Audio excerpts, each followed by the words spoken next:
All right. So the Rippaverse. Remember a few weeks, might have been a month or so ago. Okay.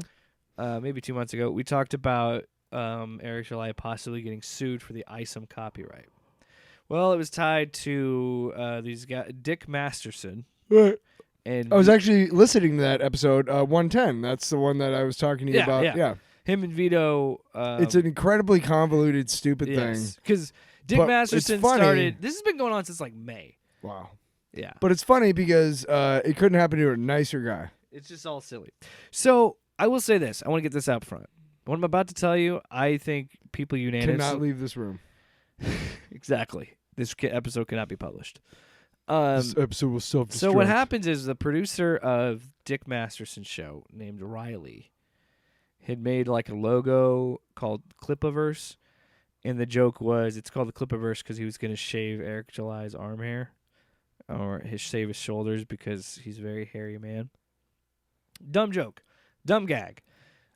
So he keeps, him and Dick Masterson and Vito and Eric July have been feuding and whatnot. Mm. And Eric July's big thing is always be like, you know what, man, pull up. He's like, these fucking keyboard warriors would never pull up on me and, whatever. And he's probably right for the most part. I'm not going to pull up on them, man, because I don't believe in fighting people. I don't really pull up on anybody. Yeah, why would I pull up on anyone? But, he was talking about, and we'll play a clip of this later. He was explaining of like, well, I'm talking about like if we're at a con or something in public, we just chop it up and talk or whatever. And I'm like, okay. Are you sure? Sure. Because he gets pull up and he keeps saying, like, when you say pull up on someone, that usually means you're trying to fight them in some way. So this dude was like, and I don't know the lore behind this, but there's something with bunny emojis. I don't fucking know. That's a way of trolling Eric. Dickheads being dickheads. I'm also covering this because I want to show you like why the internet is such a dumb place sometimes. It is a dumb place for everybody. And also, I want to be very clear. Yeah. Everybody involved in this story, I don't really care for or I like at all. So I'm like, go ahead and fight each other. Go ahead and fight each other, you shitheads. Shitheads. So, this guy, Riley, he shows up to the store, like the actual storefront, or not storefront, excuse me, the warehouse for the Rippaverse comics. Doesn't go inside or anything. He's just in front of the door, and like I've seen the pictures, it's clearly in a publicly accessible parking lot. Mm-hmm. And he says, "What now, Eric?" Pulled up, and it was him like holding, like putting $20 bills, like, "You can't ignore my super chats now," like joking, like he won't talk to him. Because whatever. Puts the money on the door, takes a couple videos, takes a couple pictures, and leaves. Excuse me. Not even like really vandalism or anything like that. It was just a stupid internet gag. And this led to a whole thing with Eric July being like, this is fucking too far. This is borderline stalking. This is a private property. And this whole, this isn't even listed. Like, you can't use Google Maps apparently for it. What? There's a whole thing. No, I'm saying like, but here's the thing. So he says all this stuff, and then there's this guy named Nick Rekieta who does this YouTube channel. I'm getting to this. I'm getting to it. I'm shaking my head at what a fucking baby Eric July is. Jesus Christ. This is what I love about the Grift report. Can't do that. Tyler, this is what I love about the Grift report sometimes. Yeah. Because I can just pull you down this weird rabbit hole with me and be like, what the fuck is going on? Why are you making the butthole symbol? Like this. You just squeeze like a butthole. So anyway. I could barely see in there. What are we talking about? I don't know. Buttholes. So anyway, yeah, Right. it goes back and forth, and yeah. Eric's being like, "This isn't a public place. It's private. It's not even listed. You can't get here." Does it say something on the door? We'll get to that. Okay. So anyway, Nick Rekieta for Rekieta Law on YouTube. I don't know if he's actually a lawyer or not. He seems to know things. Sure. Why not? Whatever. Hey, I have a full head of hair. A dude who I've watched a few videos of, and I'm like, I don't like him. Not for me. I don't like him. He just, I feel like he might know the law, so. He slings slurs around, and it's like, oof. Wow. And yeah. Yeah. Anyway, not a fan. But I did find this whole interaction with him and Eric July very funny. So Nick is doing his live stream, and Eric July's in the chat. talking to him in the chat. So he's like begging to come on Rekieta Law's show, like on a YouTube stream, because he had talked about it the other day, being like, hey, to be fair to Eric, like, would he be that mad if his fans went and put taped $20 bills with bunny ears on the Marvel or DC headquarters? He probably would applaud it, or, like, to be fair. And he probably would. I don't know. I can't speak for the man. No. But anyway, he goes on the stream. Eric July finally comes on the stream, and they get to talking about property. And Eric July explains why it's private property, and I can't fucking wait. yeah, here we go. I know, but this is so confusing because now you're saying there's gates on either side, Yes. but then you're saying that he drove through another side and got in. So look at it like three sides, because there's nothing but fencing on the other on one side, right? So you have a fence. Look at it like this, like you got a fence, right? And then on opposite sides of that fence, right, is our building, right? You can get out, so get on the street, do whatever you need to do. There are two sides. If you went left or if you went right, there are gates on both sides.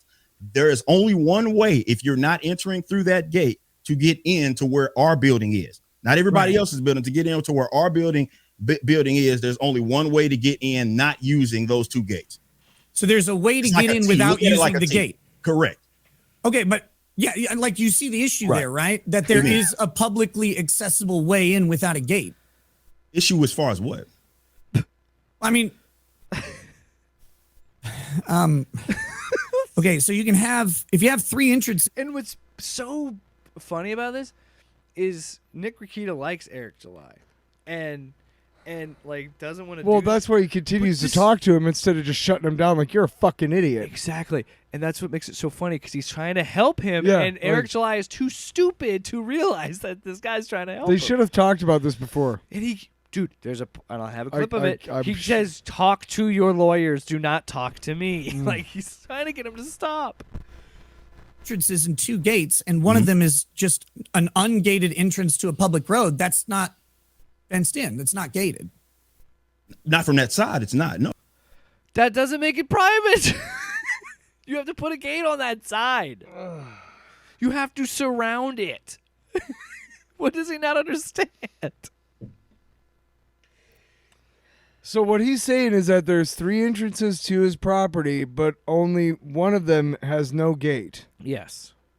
Which would not then make it's it private. not private then. Because he explains, I think he explains in this next clip, but hey, when you put up a fence in your backyard, now I know you put like a gate that you can open and close, but you actually put a gate there. You didn't just leave a hole in the fence, did you? I think Nick brings it up in this clip, but if he doesn't, I'll talk about it. But he pretty much says, like, you don't need a reason to park in a parking lot that's publicly accessible. Yes. You can just park your car. Yes. It's it. It's a public parking spot. The only argument that we're making when we're talking about public versus private is that it's not a storefront. There's no reason for anybody to be over there. We don't have that as our public address. There's no reason for anybody to be there. That's the only position it is that we have on that. So when you say there's no reason to be there, I'm just curious, like, and don't take this the wrong way because I'm trying to understand. What's the relevance of that? The relevance of that, because there was no reason for him to be there. Right, but like, Other than do you just need a fucking- reason to be somewhere in the U.S.? Say what?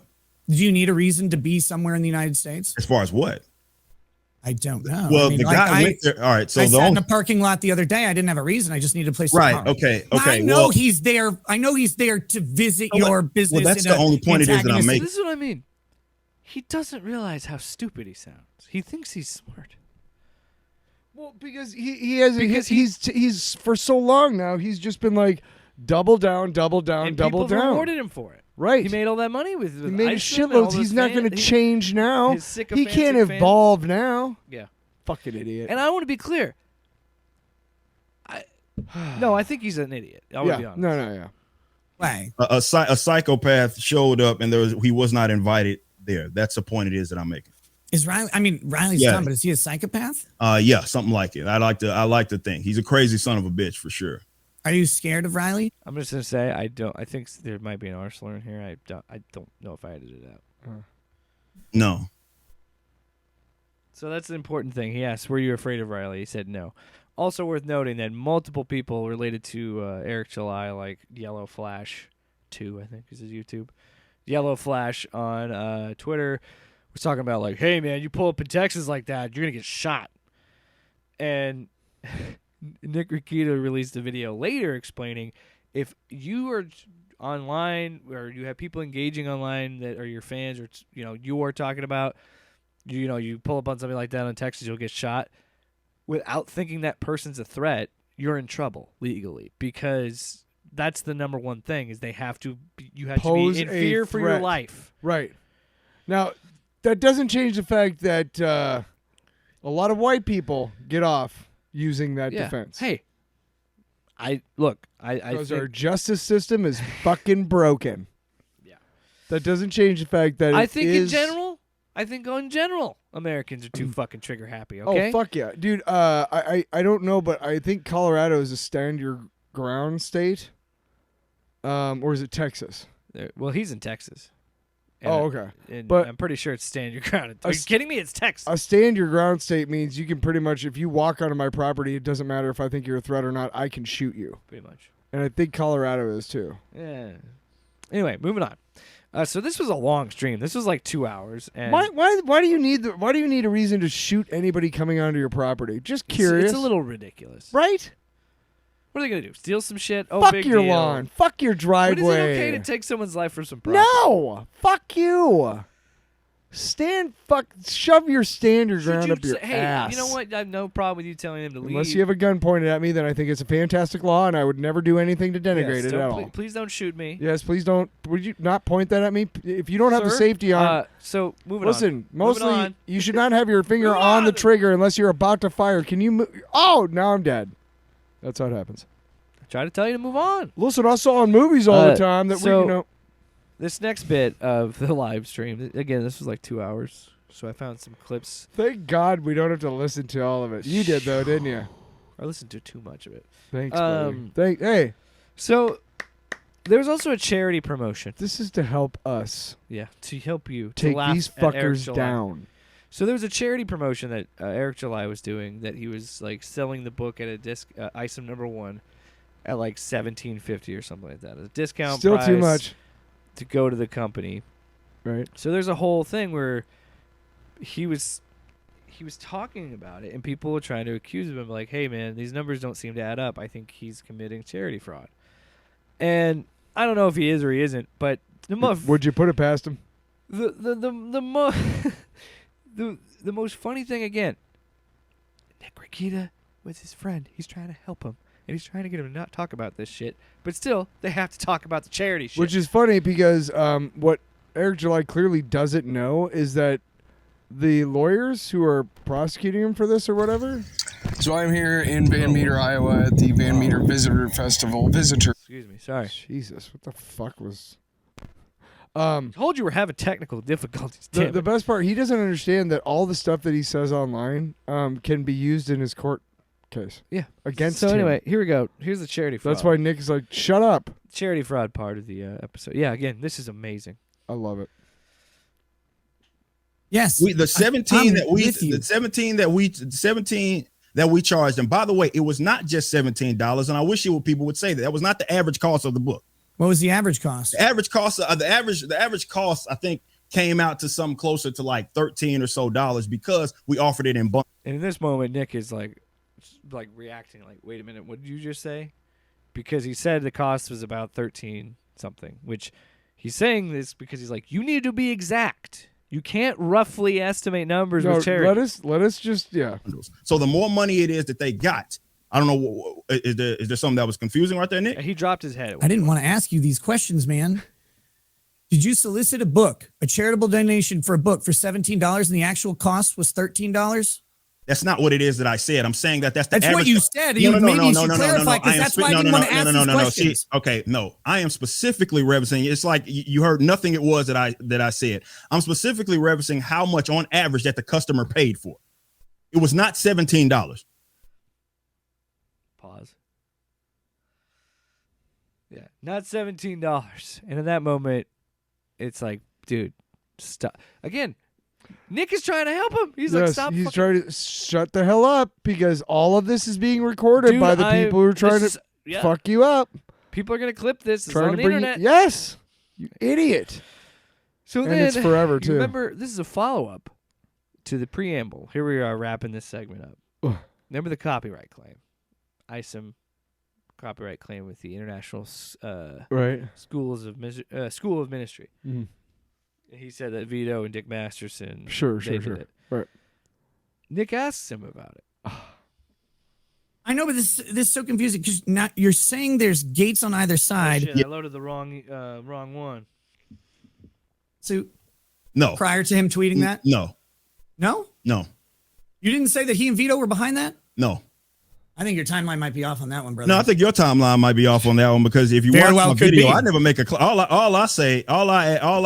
I did was connect that specific email to them, the person that emailed to them. Correct. Right. So prior to Prior- him prior- tweeting the people, Correct. right? Correct. Yeah. Okay, so my timeline's not off. So yeah, he lied. He lied about Vito and Dick Masterson being behind it. And he basically outed himself. Yeah. Again, on his show in an interview with someone that likes him and is like multiple times said, "You need to talk to your lawyers. Stop talking to me." Like he's like, "No, man, throw it out there, lay it out there." And he's like, "Dude, That's not how the law works, No. you idiot. It's not a cage match. You stupid because- alpha fuck. this is what happens. God. This is what happens." Yeah. When you're in this echo chamber, yes men stuff. You know what I mean? Like You get and, outside people- of it people into the can- real world. People accuse us on this show of being in a fucking echo chamber or something like that. I'm like, that's bullshit. I talk to a lot of diverse people of different backgrounds. We also have real jobs. We're not fucking, making a mediocre comic book and bitching about not everybody liking me on the internet. Right. And then saying, like, I don't care if they don't like me. I'm like, I don't know. You seem to be fucking thinking you can compete with Marvel and DC. Again, made a lot more money doing this than I probably ever would doing something creative. yeah. Sure, whatever. But it's... We can't afford to be in an echo chamber or act like it I'd because rather we make have real something- we have real jobs, we have mortgage, we have shit that we need to like take care of. We can't just say scratch that. Like we say I say whatever I want. There's YouTubers that are good, genuine people. That Sure. are making a living. I don't want to disparage that. No. We're talking about the guys who do genuinely like live in that yes men, like Oh yeah, like the Rippaverse right. goalpost. But we can't afford to fucking act Rippa like goalposts. that because we're in the real world every day. This is 3 or 4 hours out of our week. Every Yeah. week. For these guys, it's 24/7, dude. It's really sloppy. And to be really honest, that's how you get to that level. And we've talked about this off the air. You kind of have to make content 24/7 to Oh, yeah. get to a point where people are watching you all the time. And guess what? he's constantly like live if streaming you and want shit. if you want people to watch you all the time, you kind of have to give them something to watch. So, by that logic, let's do the math. If you want people to watch you all the time, which means you have to do content all the time, then you're always going to be online. And then you're just going to forget what being in the real world is like, Yeah. which is when somebody's like, "Hey man, stop." Because they're always online. Yeah. I don't even know if Eric has taken a shit without live streaming it. Like, he probably doesn't even do that. Oh, and the reason, remember when I showed you that random thumbnail of he had with like Isom and Alan Moore? Mm-hmm. The reason he posts, the reason it was that because I think it was the thumbnail of his last video because Alan Moore said he wanted all of his residuals from DC, like Watchmen and things, to go to Black Lives Matter, and he's like, oh, he's going to I don't think he called it a terrorist organization, but for he fuck's pretty much sake. said it was like, he did the like Candace Owens, it's a scandal, it's So- fake, it's a fraud. So MTG today, along those lines, tweeted out some bull. I don't even know. It's fuck off. You know what I mean? She was trying to equate the dude who accidentally set the fire alarm with the January 6th insurrectionists, right? God. So and she said like she mentioned Antifa and BLM, and I replied to her and I said, "So for the last time, you fucking idiot. Antifa means anti-fascism. Are you a fascist? Oh wait, And she's like, yeah, I am. I am. You fucking idiot. You Don't want to know read- you want to know my price? $1 million, bitch. And I'm firm on that. What Anyway. what is MTG's dream? How does MTG's dream date with Trump end? Should be that. And then some other dude is beating your ass from behind. Yeah. Wow. Way off. Having sex with him. Oh. Come on. Having sex with him. Moments passed. Well, Godspeed, Spider-Man. I can tell you right now that if I'm really like reaching for like a thing, I'm probably wanting you to play the having sex with him drop. at all times. Well, no, when I'm doing that, like, Yeah. you know, kind of. I know the audience can't see it, but I'm basically. Yeah, I know. Why are you doing I'm this? rubbing a giant testicle. All right. So moving on to MCU. Oh, fuck you. Wow, another one. It almost sounded like Ew, fuck you. How many times a show do I say that? Exactly to me like directly. exactly like that too. I'm always fuck like- you. What? Fuck you. And then I say, Yippee-ki-yay, Mr. Falcon. Mr. Falcon. Falcon. Why does he emphasize the first? Hey, Bruce Willis, who do you play on Smash Brothers? Yippee-ki-yay, Mr. Falcon. Off panel, off topic with Jake and Tyler.